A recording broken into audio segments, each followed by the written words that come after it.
anecdote que je voulais vous conter. Là. Parce que le désir de mon cœur, c'est de vous partager quelque chose. Puis je pensais à ça, j'ai dit, je ne veux pas vous impressionner.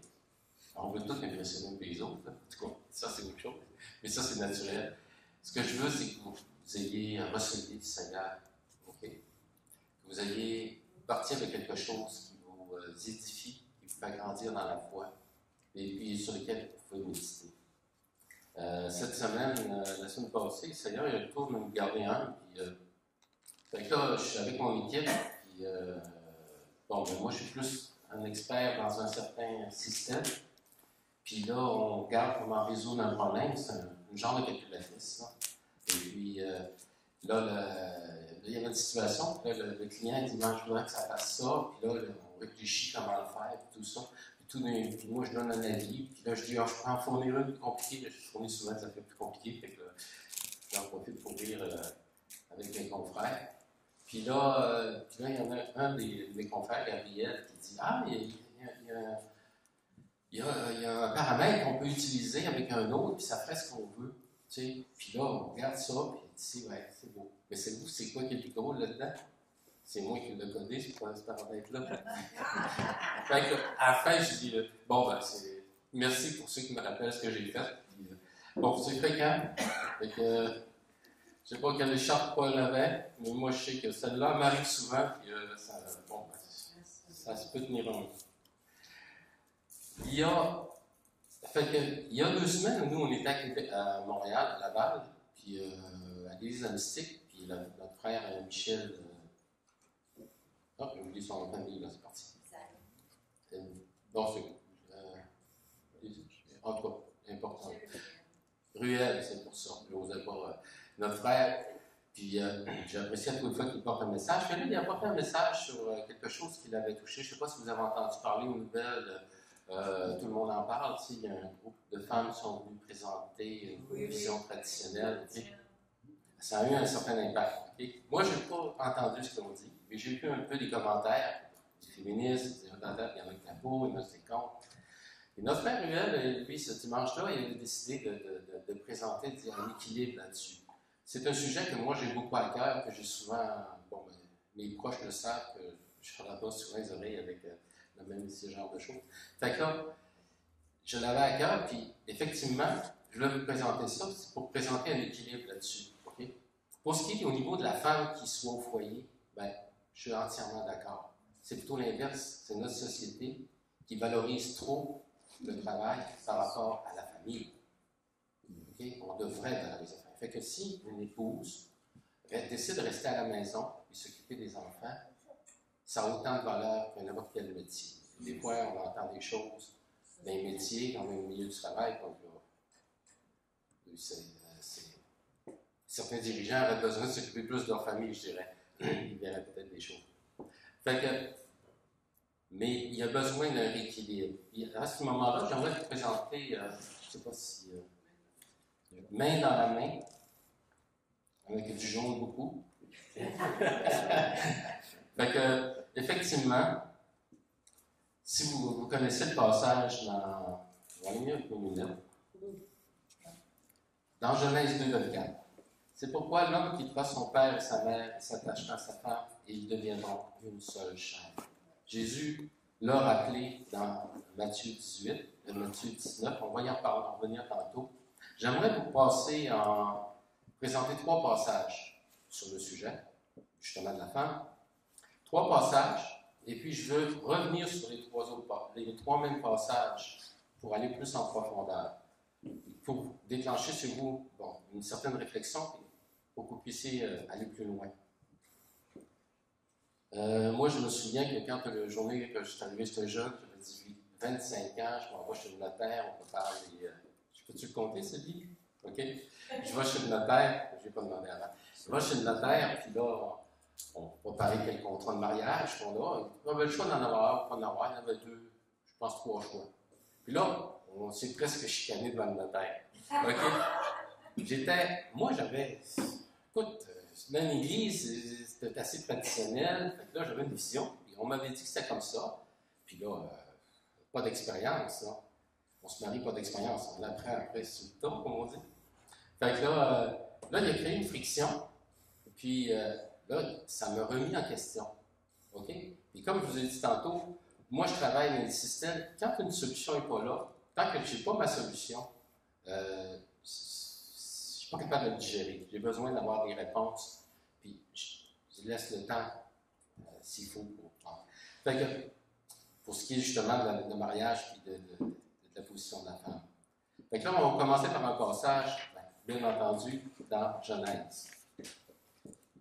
Mets les lunettes. Pour vous voir, je suis mieux sans les lunettes je suis mieux avec le livre. Dans Genèse 2, un passage que vous connaissez tous, plusieurs passages, le Seigneur dit, « Il n'est pas bon que l'homme soit seul, je vais lui faire naître qui sera son vis-à-vis. » En araméen, c'est le mot « négeg » qui veut vraiment dire « vis-à-vis ». Mais on retrouve plusieurs fois dans le passage la même référence. Un peu plus loin, au verset 20, « L'homme appela de leur nom tous les bêtes, les oiseaux du ciel, les animaux de la campagne, mais pour un homme, il ne trouvera pas d'aide qui fût son vis-à-vis. » Négeg encore. L'homme dit, cette fois, un peu plus loin, une fois que Dieu a créé la femme, d'une côte, OK? Référence aussi que je n'ai pas mis ici, mais c'est comme un sixième point. Cette fois, c'est l'os de mes os, chair de ma chair. C'est pourquoi l'homme quittera son père, sa mère s'attachera à sa femme, et ils deviendront une seule chair. Tous ces points-là font une référence de vis-à-vis, d'être égaux. OK? Et même quand Dieu a pris la côte, il n'a pas pris un morceau du cerveau, il n'a pas pris un morceau de la tête ou un morceau des pieds, il a pris une côte. Moïse, qui a écrit le passage, a mis beaucoup d'accent dans un chapitre où il aurait pu dire beaucoup de choses sur la création de la femme, puis, mais il a pris la peine de sortir ces points-là. On va le revoir un petit peu plus loin. Donc ici, premièrement, on a une référence qui nous montre un vis-à-vis, une égalité. Si on regarde un peu plus loin,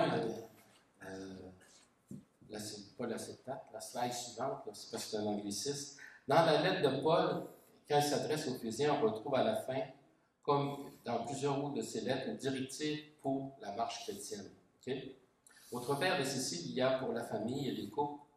Il y en a pour la famille et les couples. L'une que l'on retrouve à plusieurs endroits de la part de Paul, okay? Où il dit la même chose. On voit même Pierre le dit dans les Épîtres. On le retrouve dans Éphésiens 5, il dit « Femmes, soyez soumises chacun à votre mari comme au Seigneur. » Dans Éphésiens 5, 22. Okay? Quelle sorte de soumission on parle ici? C'est important. Si on regarde un peu plus loin, on regarde un verset un petit peu avant, où est-ce que, dans le fond, le chapitre 5 et le chapitre 6, c'est un ensemble de directives que Paul donne pour la vie, okay? La vie de famille, puis plus large aussi. Mais si on regarde au verset 15, on voit un peu mieux la pensée de Paul. Veuillez donc avec soin sur votre conduite. Ici, je n'ai pas trouvé le passage. Rachetez le temps, car les jours sont mauvais. C'est pourquoi ne soyez pas sans intelligence, mais comprenez quelle est la volonté du Seigneur. Entretenez-vous par des psaumes, par des hymnes et des cantiques spirituels. Et Paul recherche l'unité. Okay? Il recherche l'unité et que l'Évangile se propage. Paul a déclaré ailleurs qu'il était grec avec les Grecs et juif avec les Juifs. Au verset 21, « Soumettez-vous les uns aux autres dans la crainte de Christ. » C'est le même mot « soumettre » ici que le verset qui va apparaître un petit peu plus loin. Mais ce mot « soumettre » là, il y a deux sens possibles. Un sens militaire, le chef, okay? Dans le sens de le commandement d'un chef, d'une manière militaire. Puis l'autre sens, c'est plutôt un sens non militaire, un sens d'attitude volontaire de donner, de coopérer, d'assumer les responsabilités, de porter une charge, de travailler ensemble. Bien entendu, puisque Paul vient de déclarer, soumettez-vous les uns aux autres dans la crainte de Christ, c'est le deuxième sens qu'il devrait. C'est avec le deuxième sens qu'il faut comprendre la directive qu'il donne aux femmes. On va revenir un petit peu plus loin parce que plus profondément, on peut aller voir plus loin dans le même passage, parce qu'ici, comme je vous l'ai dit tantôt, Paul élabore sa pensée. Il ne fait pas juste le dire. Dans d'autres passages, on voit femmes soyez soumises, mais ici, Paul développe sa pensée, puis là on voit un certain équilibre. On revient. J'aimerais ça aller dans un autre passage assez qu'on entend souvent dans Timothée, dans 2 Timothée. des versets 8 à 15. Je vous présente le premier verset, qui n'est pas nécessairement dans le sujet, mais on montre l'ensemble. La lettre de Paul à Timothée, ben, c'est une lettre que Paul écrit, une lettre pastorale que Paul écrit à Timothée, pour lui donner des directives, des encouragements, des enseignements, entre autres, qu'une personne ne méprise sa jeunesse, ok? Parce que Paul, Timothée avait l'air assez quelqu'un de réservé, ok? Mais ici, on voit, je veux donc que les hommes prient en tout lieu, en élevant les mains pures, sans colère ni contestation. Dans toutes les directives, il y en a une qui c'est ça. On comprend ici très bien qu'il y a un contexte. Parce que si nous, les gars, on lève les mains à tous les fois qu'on prie, ben, il y en a plusieurs qui vont avoir des tendinites. Okay? C'est une façon de dire les choses, il y a un contexte. Il faut comprendre que quand Paul donne ses instructions à Timothée, il y a un contexte. La suite, c'est, au moment de la femme, fameux passage, de même aussi que les femmes vêtues d'une manière décente, avec pudeur et modestie, se parlent non pas de tresses ou d'or ou de perles ou de toilettes somptueuses, mais d'œuvres bonnes, comme il convient à des femmes qui font profession de piété. Que la femme s'instruise en silence dans une entière soumission.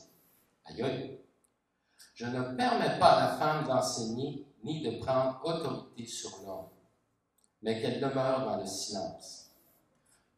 Continue, Paul en rajoute en plus. Car Adam a été formé le premier, Ève ensuite, et ce n'est pas Adam qui a été séduit, c'est la femme qui, séduite, s'est rendue coupable de transgression. Elle sera néanmoins sauvée en devenant mère si elle persévère dans la foi, dans l'amour, dans la sanctification, avec modestie. Je vous fais remarquer que le dernier bout, si vous lisez Romains, vous avez probablement lu Romains, la plupart, vous savez que Paul ne considère pas que la foi et le salut vient parce qu'on devient mère. Okay? Il y a un contexte qui pousse Paul à donner cette base aussi.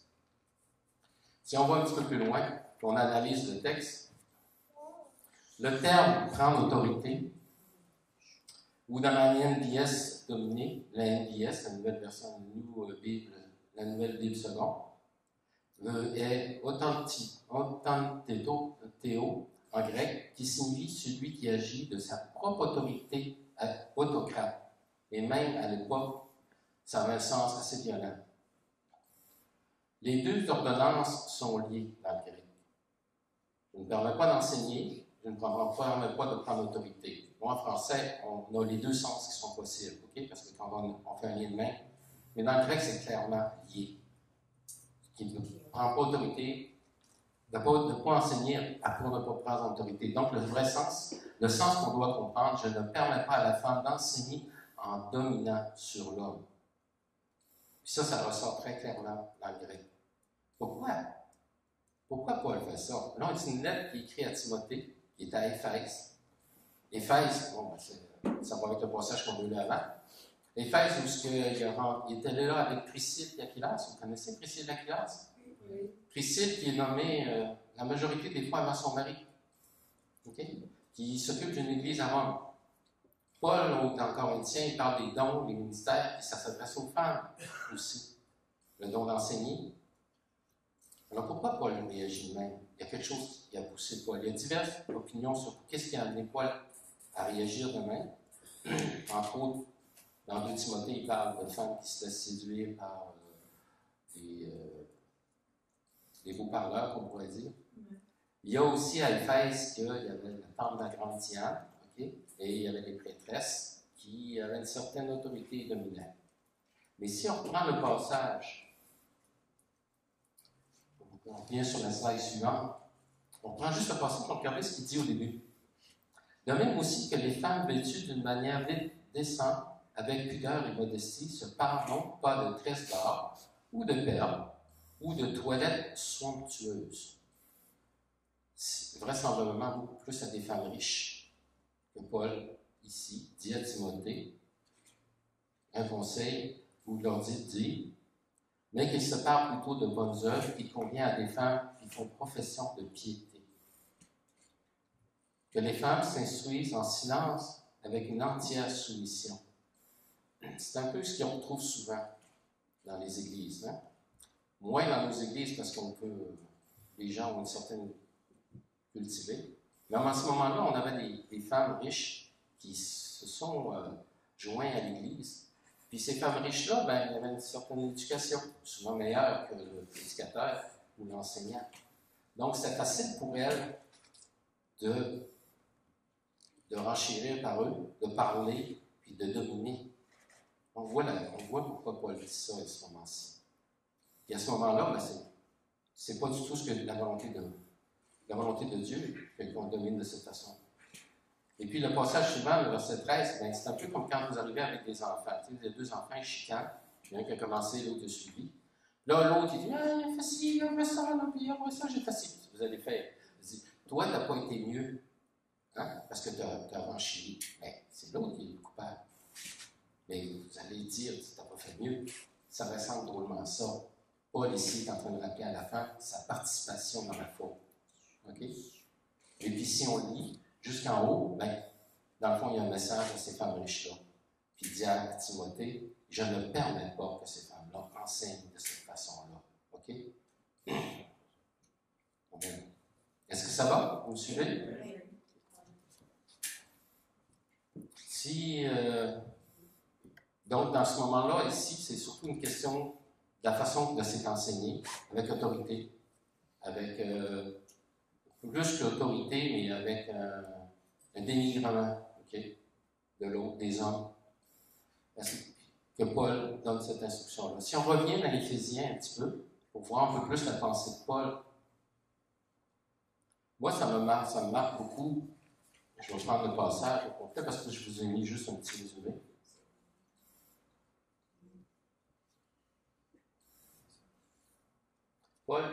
Paul donne, à ce moment-là, quand on regarde l'ensemble des directives que Paul donne, il y a des directives générales, comme on a vu tantôt. Ce qu'il dit à la fin, soumettez-vous les uns aux autres dans la crainte du Seigneur. Et puis, après ça, aux femmes, il dit, femmes, soyez soumises chacun à votre mari comme au Seigneur.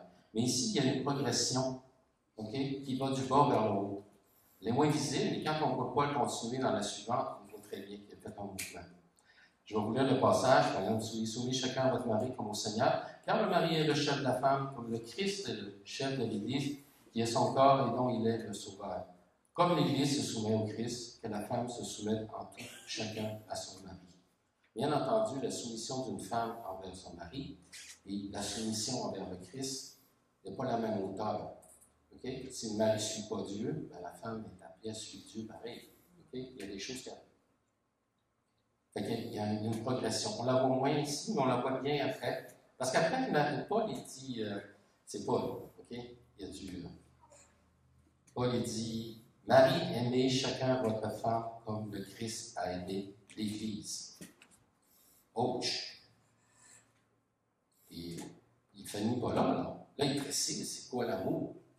Il s'est livré lui-même pour elle, afin de la sanctifier après l'avoir purifiée par l'eau et la parole, pour faire paraître devant lui cette Église glorieuse, sans tache, ni rien de semblable, mais saint et sans défaut.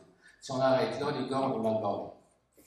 Hein? Parce que le premier faisable, des femmes soumises, j'en ai eu beaucoup, il y en a encore beaucoup.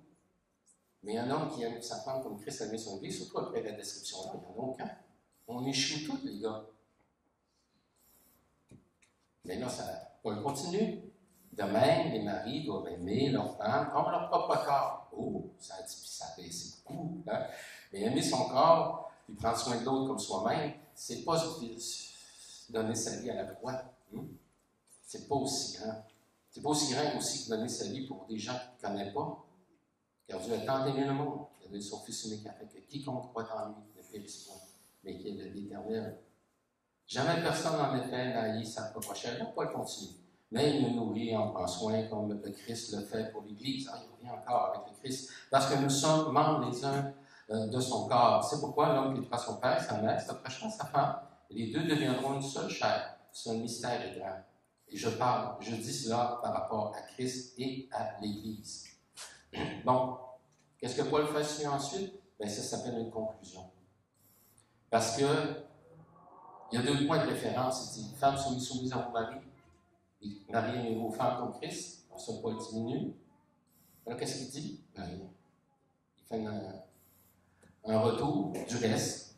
Quoi qu'il en soit, il dit dans la version MBS, que chacun de vous aime sa femme comme lui-même. OK, ça c'est correct. Et là, il dit que la femme respecte son mari. Il y a où la soumission ici? Paul a associé le respect du mari avec la soumission de la femme. Le respect du mari a beaucoup plus rapport à la condition sociale, en public, okay, qu'à une soumission. Et là, déjà là, on l'a vu tantôt, tout à l'heure, le type de soumission qu'il parlait, c'est surtout une soumission de coopération. Mais il reste quand même que dans l'ensemble des Écritures, on voit souvent, à plusieurs reprises, je ne vais pas compter le nombre de fois, femme soumise à mon mari. Okay? Mais ici, Paul, vis-à-vis ça, il réajuste le tir. Okay? Premièrement, oui, il dit que les femmes doivent être soumises à leur mari, au Christ, probablement, comme l'Église est soumise à Christ. Après ça, il dit au mari, il part d'aimer comme Christ aimé. Ensuite, il va à aimer comme son propre corps. Paul est en train de rééquilibrer quand il dit soumis à votre mari. Il parle aussi au mari d'aimer leur femme. La femme doit respecter son mari. Pourquoi je vous dis ça? Dans le passage, on voit que la priorité de Paul, dans tout son ministère, c'est annoncer l'Évangile, que l'Église grandit. Et les autres points sont secondaires à comparer de ça. À cette époque-là, la femme devait être soumise à son mari. Et pourquoi je vous dis ça? Ben, il continue, Paul, il donne d'autres directives. Il dit, femme, obéissez à vos parents dans le Seigneur, car cela est juste. Okay? Honore ton père et ta mère, parce qu'il continue un peu plus loin, il dit aux parents, et vous, pères, n'invitez pas vos enfants. C'est toutes des paroles qu'il nous enseigne. Et un autre, un peu, esclaves. Obéissez à vos maîtres selon la chair avec crainte et tremblement, dans la simplicité de votre cœur comme au Christ. Au verset 5, je suis rendu au chapitre 6. Il dit, pourquoi est-ce que Paul... Voyons, Paul était-tu pour l'esclavage? Il dit aux esclaves d'obéir. Après ça, il dit aux maîtres. Il continue, il dit aux maîtres de tenir compte d'être juste envers leurs esclaves. Mais Paul était-tu pour l'esclavage? Non. Paul était pour ce que, dans les circonstances qu'il y avait, il y avait de l'esclavage, les esclaves donnaient un bon témoignage, marcher dans la foi, ceux qui venaient au Seigneur montrer. Et pourquoi est-ce qu'on sait très clairement que Paul n'était pas pour l'esclavage? Ben parce qu'il écrit une lettre à Philémon. OK? Puis dans Philémon, il met drôlement de la pression sur Philémon pour qu'il libère Onésime. OK? Je vais vous trouver le passage. Paul dit à Philémon, c'est pourquoi, bien que j'ai en Christ beaucoup de liberté pour te prescrire ce qui convient, j'aime mieux te prier au nom de l'amour tel que je suis, moi, Paul, un vieillard. Oh. On voit un petit peu de manipulation, en tout cas, mais on voit le cœur de Paul pour Onésime. Il plaide la cause. Et il continue un peu plus loin. Si donc tu me tiens pour ton ami, reçois-le comme moi-même. Si vous finissez de lire Philémon, on imagine Philémon qui voit Onésime arriver et qui dit tu veux-tu la maison aussi? Tu sais, Paul donne tellement de demandes, un désir empressé que Philémon libère Onésime. Et ça a marché. Parce qu'on voit dans Colossiens 4, des versets 7 à 9. En ce qui me concerne, Paul écrit, Tichée, le frère bien-aimé, c'est tel serviteur du Seigneur, mon compagnon dans le service du Seigneur, vous mettra au courant de tout. Je vous l'envoie. Je l'envoie avec le fidèle et bien-aimé frère Onésime. Votre compatriote, ils vous mettront au courant de tout ce qui se passe. Amen Dieu, Paul n'était pas pour l'esclavage, mais dans le contexte social de l'époque, la chose qu'il devait faire, c'était ça. Dans le contexte social de l'époque, la femme devait être soumise à son mari, au moins de le respecter en public, de ne pas faire quelque chose, de dire des paroles, de l'écraser. Et quand Paul donne la directive que la femme n'enseigne pas, ben c'est définitivement que ce ne soit pas des femmes qui enseignent en écrasant les hommes ou en montrant une supériorité. Amen. J'aimerais aller un peu plus loin avec vous. Okay? Là, on a mis une base, c'est-à-dire que dans les Épîtres, dans l'Évangile, la soumission de la femme, c'est plus une coopération. Mais elle est bien là. OK? OK? Il la rappelle, parce qu'à l'époque, c'était ça. On a parlé aussi pour ce qui est de l'enseignement qui a souvent été ramené pour dire que la femme ne devrait pas enseigner. Certains n'aiment pas vraiment que les femmes enseignent. Comme c'est une femme qui prêche, ça les met mal à l'aise. Mais il y a besoin d'un contexte. Et maintenant, j'aimerais vous conduire un peu plus loin dans Matthieu 19. J'aimerais que vous regardiez ce qui se passe. Vous savez, au niveau de l'esclavage, Dieu avait déjà donné des directives pour que l'esclave, en tout cas, qui était juif, soit libéré au bout de 7 ans. Okay? Dieu n'était pas non plus pour l'esclavage, même s'il avait permis. Mais là, on voit pourquoi un peu mieux dans Matthieu 19. Les pharisiens l'abordèrent, Jésus, et dirent pour l'éprouver, est-il permis à un homme de répudier sa femme pour n'importe quel motif? Il répondit, qu'avez-vous lu que le Créateur, n'avez-vous pas lu que le Créateur au commencement fit l'homme et la femme, il dit, c'est pourquoi l'homme quittera son père et sa mère, il s'attachera à sa femme, et les deux deviendront une seule chair. Ainsi, ils ne seront plus deux, mais une seule chair. Que l'homme ne sépare donc pas ce que Dieu a uni. On dirait que j'ai pris ça trop petit pour moi. Pourquoi donc, lui dit-il, Moïse a-t-il commandé de donner à la femme une acte de divorce et de la répudier? Il leur dit, c'est à cause de la dureté de votre cœur que Moïse vous a permis de répudier vos femmes. Au commencement, il n'avait fait pas ainsi. Dans d'autres versions, c'est l'obstination qui est écrit. Et le mot veut vraiment dire dureté de cœur. Okay? Bon, vous pouvez le lire, Skelokadia. J'aurais pu pratiquer les mots, mais ce n'était pas ça le principal. Okay? Au commencement, dans la NBS. Mais ici, oui, il parle du divorce. Il parle du divorce, que c'est pas cette volonté de Dieu, parce que là, les hommes pouvaient divorcer pour à peu près n'importe quel prétexte. Ils faisaient une lettre, et ils pouvaient divorcer. Mais il y a double enseignement ici. Il y a deux autres choses que Jésus nous montre. Une qui est évidente, c'est que Moïse est au courant, OK?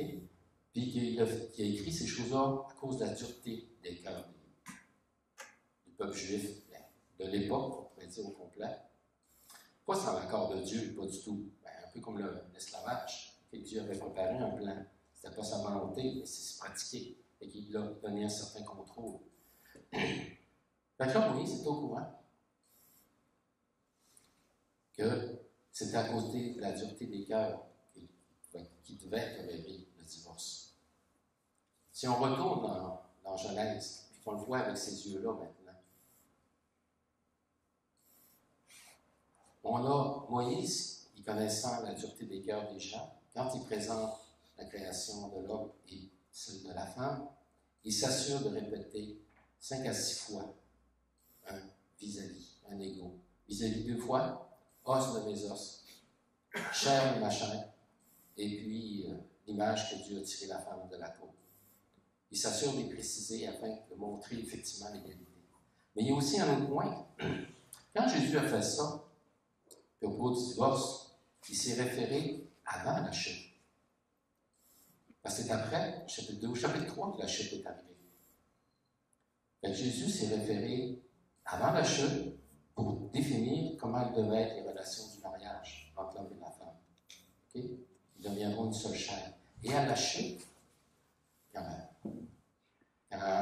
Ève a mangé la pomme, l'homme a mangé la pomme, Dieu commence par condamner le serpent, et après, la femme, l'homme, je vais commencer par l'homme, même si c'est en deuxième, l'homme dit, le sol va être maudit, tu vas cultiver à la sueur de ton front, je le dis dans mes mots. Et à la femme, il a dit dans la liste, ton accouchement va être plus difficile, il va dire, tes désirs vont se porter vers ton mari, mais il dominera sur toi.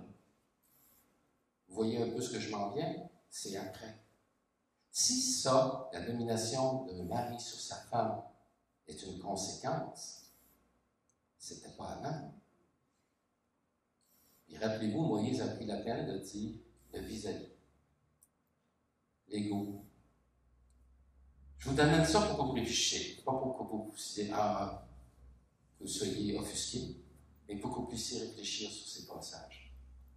Personnellement, c'est très clair pour moi que c'est un processus que Dieu avait permis, l'homme étant la dureté des cœurs, il y avait le divorce, mais aussi la soumission.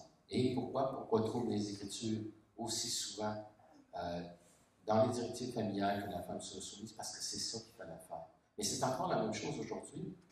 On doit être soumis les uns aux autres, selon les circonstances. Il faut s'adapter. Si on travaille dans une entreprise, et puis que notre boss n'est pas d'adon de ça, ou quelque chose du genre, ben, on va se soumettre pareil, par principe. Et des fois, on va renoncer pour donner un bon témoignage à des choses qu'on pourrait réclamer, parce qu'on sait que ça va juste faire de la chicane. Quand on est maturé dans la foi, on aurait le droit, mais on décide de le. Même chose dans le couple. On doit des fois renoncer. On sait qu'on a raison, mais on renonce. OK?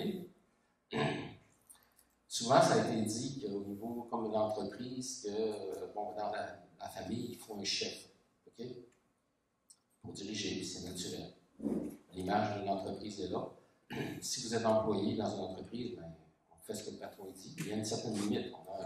C'est une relation d'affaires qu'on a même employé. Contre un travail qu'on fait, on reçoit une rémunération. Contre un temps qu'on lui donne, on reçoit une rémunération. Et puis, on obéit au patron. Hein? Là, si le patron, ou le patron du patron, en tout cas, il y a un propriétaire au bout, décide de fermer l'entreprise, c'est son entreprise.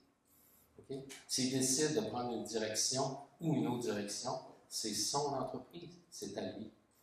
Mais si on prend cette image pour le couple, on ne peut pas dire que le mari est le propriétaire du couple. C'est les deux qui sont propriétaires. C'est plus une relation d'affaires comme deux propriétaires, où ils se partagent des tâches différentes selon leurs attitudes.